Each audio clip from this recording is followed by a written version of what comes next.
No, iba a recordarle al público los dos libros capitales, sí. Pedro Páramo y El Llano en Llamas. Cuando leyó Pedro Páramo se quedó totalmente. Y de hecho, si uno piensa en la literatura de Labordeta, en el mundo de la prosa de Labordeta, y lo pone junto a Juan Rulfo, verá que hay algunos elementos comunes. El Belchite que Labordeta relata muchas veces tiene que ver con esa eco mala de Juan Rulfo. Y luego, indiscutiblemente, en la poesía tiene, aparte de Miguel Labordeta, César Vallejo, que es para él alguien, vamos, muy importante. Hablaba de insobornable. Quizá esa idea de insobornable no esté en César Vallejo. Igual pensamos en otro tipo de poeta, pero lo cierto es que César Vallejo es un poeta comprometido, es un poeta que tenía también esa melancolía muy dentro del cuerpo y es un poeta de la acción, que quizá José Antonio también tenía en la cabeza cuando ha tomado algunas decisiones, sobre todo de su paso por la política, ¿no? Estos tres nombres son fundamentales. Tenemos, Félix, algo aquí muy importante, que es Trilce, que es además un homenaje a César Vallejo, y le dedica además esa canción que se llama Trilce, ¿verdad? Sí, sí, clarísimamente. Él con César Vallejo siempre lo tenía metido dentro y muchos de sus poemas tienen un eco de César Vallejo, ¿no? José Raúl, luego va a despedir el programa Gabriel Sopeña cantando una canción que es Mai, inspirada en el poema, por supuesto, de Ángel Conte. Él también tuvo una preocupación un poco por la lengua aragonesa, ¿no? Bueno, sí, habría que recordar su participación en Andalán, la gente, bueno, con Eloy Fernández Clemente, que empezaron un poco a despertar la conciencia en torno a no solo del aragonés, sino también el catalán, la realidad trilingüe de Aragón. Y fue precisamente José Antonio Labordeta quien puso en contacto a Ángel Conte con su primer poemario, No deixes morir a mi voz, con Pepe Batlló, donde él previamente había publicado 35 veces uno, ¿no? Sí. Su poemario. Por cierto, que su poesía completa, que se va a recoger ahora y que él, bueno, estaba trabajando en ella, quería escribir un prólogo que explicara un poco su poética.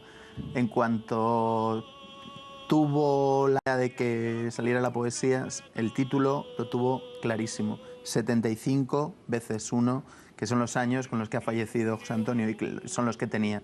Y era siempre con esa idea de la fidelidad, el volver atrás y el pensar que lo que él había hecho a lo largo del tiempo formaba parte de sí mismo, y eso es muy importante. Pues muchísimas gracias a los dos. Con esta primicia os vamos a recordar en el año, el día después de Reyes de 2007, vino aquí a Borradores José Antonio Labordeta y nos trajo una canción que yo creo que no se ha grabado, que se llamaba El Otro Mundo, que era su homenaje a toda esa gente inmigrante que ha encontrado aquí en Zaragoza y en Aragón también una nueva tierra de promisión. Escuchen esta canción que se llama El Otro Lugar.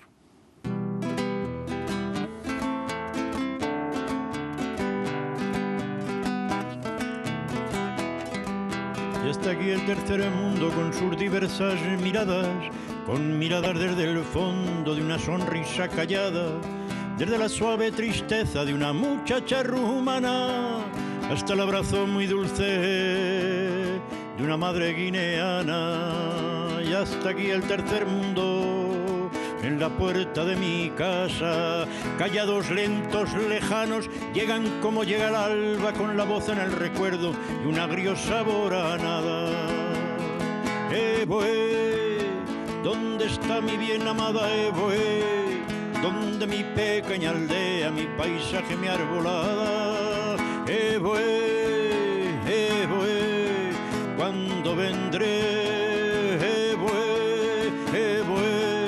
Cuando volveré.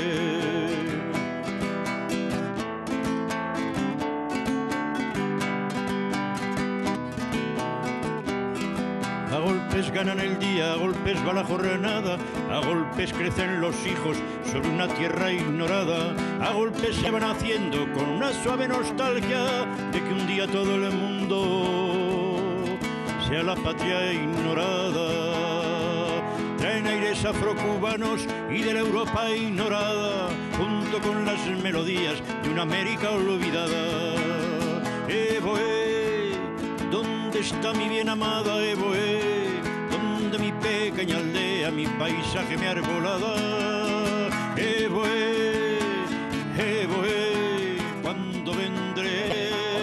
Evoe, Evoe, José Antonio Labordeta nos dejó muchos regalos y este especial, este en concreto tan emocionante, este saludo griego, aquí a Borradores. Tenemos con nosotros ahora a la persona que le ha acompañado durante prácticamente desde los años 80, era su grabador, su productor musical, que es Paco Aguaroz. Muy buenas noches. Buenas noches, Antón. Bueno, cuéntame, ¿cómo era, qué ha significado para ti primero trabajar con Labordeta, como músico, vamos? Bueno, trabajar con Labordeta ha sido un regalo de los dioses, vamos, no lo puedo calificar de otra manera. Ha sido maestro, amigo, cómplice, me ha planteado retos, en fin, ha sido una auténtica delicia. Y uno de los proyectos más fascinantes, y vamos a presentar ahora a nuestro segundo invitado, sí, ha sido Con la voz a cuestas. Sí, seguramente. Nosotros hicimos 4 producciones, más luego la que hizo Prames de Nueva Visión. Que está, sí, que está. Sí. La primera fueron Canciones de Amor, era para celebrar su 25 aniversario como cantante. La segunda fue Recuento, fue un encargo del Auditorio de Zaragoza. Tercera fue Paisajes, un encargo de un antiguo productor discográfico suyo, muy raro.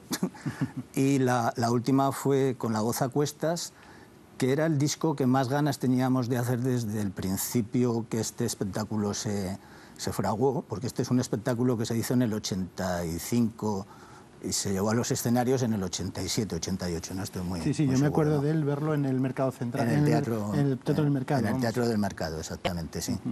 Sí. Tenemos también con nosotros a una de las personas que también le ha acompañado, un músico de referencia en los últimos 30 años en España, que es Gabriel Sopeña. Muy buenas noches, Gabriel. Buenas noches, Cuéntanos Ricardo. cuál ha sido tu relación con Labordeta. Mi relación con Labordeta fue en la adolescencia de suma admiración. No lo conocía personalmente, pero era como tener una especie de Dylan en la puerta de tu casa sin que tú lo conocieras. Y mi conocimiento personal de él fue tardío y fue a través de amigos comunes y comencé a trabajar con él precisamente pues, gracias tanto a Plácido Serrano como a Paco Aguaroz. Y como ha dicho Paco, trabajar con José Antonio era fundamentalmente divertido y sobre todo era una comprensión constante de la enorme generosidad que él destilaba con Oye, tú sus que compañeros. eres también un teórico de la música, que has escrito mucho, ¿cómo definirías el fenómeno Labordeta? Es decir, ¿cuáles eran sus características? ¿Cómo conseguía convertirse, digamos, comunicar tan fácilmente con todo el mundo?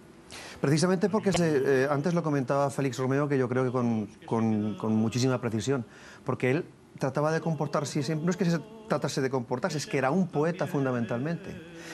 Todas las canciones resulta realmente colosal, sobrecogedor, emocionante, inexplicable, como con 6 acordes que utilizó durante toda su carrera fue capaz de entregarnos tanto. Una obra que se ha hecho universal. Él tenía fundamentalmente la idea del equilibrio. Muchas veces hablé con él de esto y él sabía que no era un buen guitarrista, se tenía por un mal cantante, para mí no lo es un cantante con una voz magnífica como lo es Brel, y buscaba siempre la dirección del canto con una interiorización que me emociona solamente de pensarlo. Yo creo que fundamentalmente era un poeta, se comportaba como un poeta y todo el resto le resultaba perfectamente prescindible. Y por supuesto por eso hacía tanto caso a directores como Paco Aguaroz. ¿Cómo era en el estudio? Cuéntame, porque él ha dicho 6 acordes, pero Labordeta era todavía más modesto y decía que 3. Sí, bueno, yo una de las primeras cosas que le regalé cuando lo conocí fue un pequeño Bamedecum de acordes cifrados.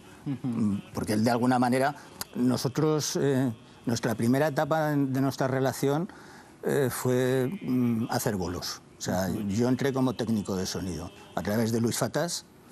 Entré como técnico de sonido, que de hecho el primer bolo le presenté mi dimisión porque, bueno, era de estas actuaciones que actuaban muchos grupos y había una mesa para todos. Se hace el cambio de cables rápidamente y yo, donde tenía la voz, vale, subo la voz, estaba el bombo. Con lo cual, la primera canción no se escuchó nada y la segunda, pues la mitad, ¿no? Pero bueno, era una persona entrañable, ¿no? En el estudio, José Antonio era ingrato. El trabajo de estudio era ingrato para él, ¿no? Bueno, creo que hay una pregunta que es importante que la digas, que un día le preguntas, pero a ti nadie te ha dicho cómo se canta, nadie te ha corregido la voz. Sí, ¿Cómo fue eso? Eso fue en el disco de Canciones de Amor. Ya te digo que habíamos charlado mucho en la furgoneta, muchísimos viajes, muchísimos kilómetros. Entonces yo siempre le criticaba, sobre todo los últimos discos de Madrid, Le decía que esa producción que no estaba hecha, no era un traje a su medida. Allí podía empezar a cantar cualquiera. El productor no estaba mimando sus canciones, ni le estaba mimando a él. ¿Te refieres a quizá ese cambio empieza en un disco del año 88-89, que es ¿qué le vamos a hacer, no? ¿O qué vamos a, sí, bueno, ¿qué vamos a hacer? Hay varias etapas, porque está la etapa de Gambino con Plácido Serrano. En aquella época me gustaría recordar a Lola. A Lola Olaya, fue, que además acaba de morir y casi acaba de ir, muy cerca ¿no? de su habitación donde falleció. De la misma manera en que José Antonio confiaba mucho en mi labor, también él confiaba siempre en su manager, mucho también, ¿no? Y de alguna manera, el que podamos haber hecho luego cosas también puso su grano de arena muy importante Lola, ¿no? Si os parece, vamos a oír también una opinión que vosotros conocéis, porque creo que fue además profesor tuyo, que es el crítico de Heraldo de Aragón, Matías Uribe. Estuvimos en su casa y le pedimos que nos explicara un poco también cuáles son las claves, cómo son los discos, cómo ha sido un poco esta travesía musical de Labordeta, y esto es lo que le dijo a nuestra compañera Ana Catalá Roca.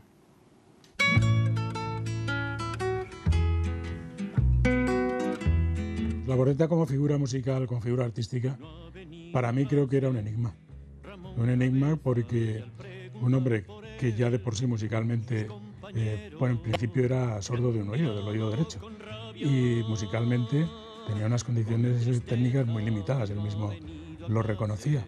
Entonces, con esas condiciones técnicas, ¿cómo era posible que hiciera pues el fanal de canciones, algunas de ellas memorables que hizo?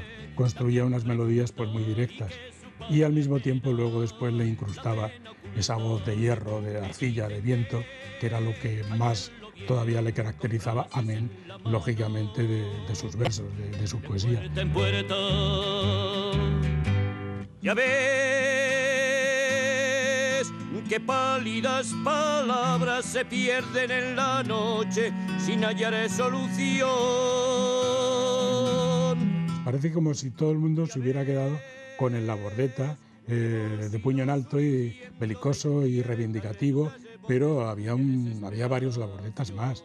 Había un Labordeta festivo, está en miles de canciones, entre ellas, por ejemplo, recuerdo las coplas de Severino el Sordo. Entonces, pues eran letras absolutamente divertidas, socarronas, que al mismo tiempo estaban reflejando la realidad de la tierra, la inmigración, pero con un tono jocoso y divertido, somarda, braseniano, que él tenía, y menos aún todavía es el Labordeta del puño en alto, el Labordeta tierno, el Labordeta amoroso. Verano ido como un lobo cansino, como un hombre sin más.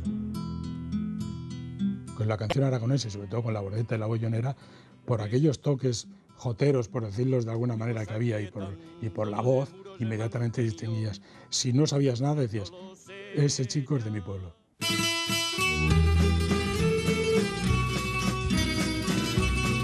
Aparte de libros que tengo por ahí, pues están aquí. Aquí está recopilada toda su discografía que editó en el año 2004 la Warner. Yo era un rockero de pro y a mí esto de los cantautores la verdad es que no me acababa de encajar excesivamente.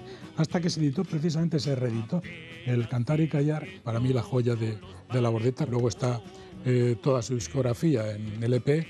Mira, aquí hay uno que vamos a hacer, que me lo dedicó. Luego la discografía en CD, con un CD Labordeta en directo, para mí otro de los grandes discos de la música aragonesa, porque además aquí está la simiente de lo que luego sería la música tradicional aragonesa. Todo nació precisamente en una pieza que se llamaba Chincheto.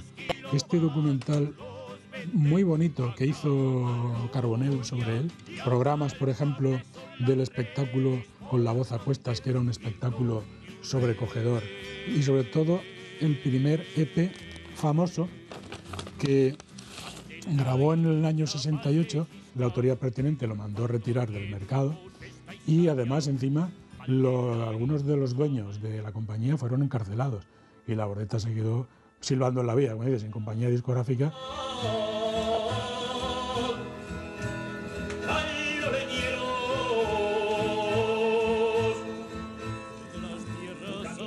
Una cosa que para mí, a partir de ahora, es un documento excepcional, un testimonio, y esto cuando preparaba el libro de Polvo, Niebla, Viento y Rock, le pedí pues unos pensamientos sobre su discografía. Y entonces me mandó pues estas cuartillas contando un poco sus